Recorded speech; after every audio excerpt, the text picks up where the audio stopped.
ಪುತ್ತೂರು ತಾಲೂಕಿನ ಪೆರ್ನಾಚಿಯ ಕುಮಾರ್ ಎಂಬುವರ ತೋಟಕ್ಕೆ ಮಂಗಳವಾರ ಮುಂಜಾನೆ 3:30ರ ಸುಮಾರಿಗೆ ಕಾಡಾನೆ ನುಗ್ಗಿ 10ಕ್ಕೂ ಮಿಕ್ಕಿ ಬಾಳಿಗಿಡ ಮತ್ತು 3 ಅಡಿಕೆ ಗಿಡಗಳನ್ನು ಧ್ವಂಸ ಮಾಡಿದೆ. ಗ್ರಾಮದ ಗುಡ್ಡಡ್ಕ ಆನೆಗುಂಡಿ ಕಡೆಯಿಂದ ಬಂದಿರುವಂತಹ ಆನೆ ಬಳಿಕ ರಸ್ತೆಯಲ್ಲಿ ಹಿಂದಿರುಗಿದೆ.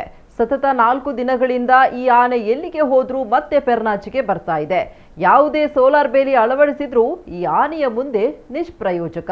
ಹಾಗಾಗಿ ಈ ಆನೆಯನ್ನ ಹಿಡಿದು ದಟ್ಟ ಅರಣ್ಯದಲ್ಲಿ ಬಿಡುವುದು ಮಾತ್ರ ಪರಿಹಾರ ಅಂತ ಗ್ರಾಮಸ್ಥರು ಆಗ್ರಹಿಸ್ತಾ ಇದ್ದಾರೆ. ಇದನ್ನ ಹಿಡಿಯದಿದ್ರೆ ಮತ್ತೆ ರೈತರ ತೋಟಕ್ಕೆ ದಾಳಿ ಮಾಡುವ ಭೀತಿ ಎದುರಾಗಿದೆ. ಮುಂದೆ ಜನರ ಪ್ರಾಣಾಪಾಯಕ್ಕೂ ಸಂಚಕಾರ ಬರಬಹುದು ಅಂತ ಸ್ಥಳೀಯರು ತಿಳಿಸಿದ್ದಾರೆ. ಈ ಆನೆಯ ಬಗ್ಗೆ ಶೀಘ್ರದಲ್ಲಿ ಸೂಕ್ತ ಕ್ರಮವನ್ನ ಕೈಗೊಳ್ಳದೇ ಇದ್ರೆ ಗ್ರಾಮಸ್ಥರು ಮತ್ತು ಕೃಷಿಕರು ರೊಚ್ಚಿಗೇಳುವ ಪರಿಸ್ಥಿತಿ ಉಂಟಾಗಬಹುದು ಅಂತ ಹೇಳಿದ್ದಾರೆ. ಕಳೆದ 3 ವರ್ಷಗಳಿಂದ ಸತತ ಹಲವಾರು ಬಾರಿ ಈ ಆನೆ ಈ ಪ್ರದೇಶಕ್ಕೆ ಭೇಟಿ ನೀಡ್ತಾ ಇದ್ದು ಅದರ ರಂಪಾಟ ಜೋರಾಗಿದೆ. ಇದುವರೆಗೆ ಕೃಷಿಕರಿಗೆ ಯಾವುದೇ ಪರಿಹಾರ ಸಿಕ್ಕಿಲ್ಲ. ಈ ಬಗ್ಗೆ ಶಾಸಕರು ಕೂಡಲೇ ಸೂಕ್ತವಾಗಿ ಸ್ಪಂದಿಸುವಂತೆ ಊರವರು ಮತ್ತು ಕೃಷಿಕರು ಒತ್ತಾಯಿಸಿದ್ದಾರೆ.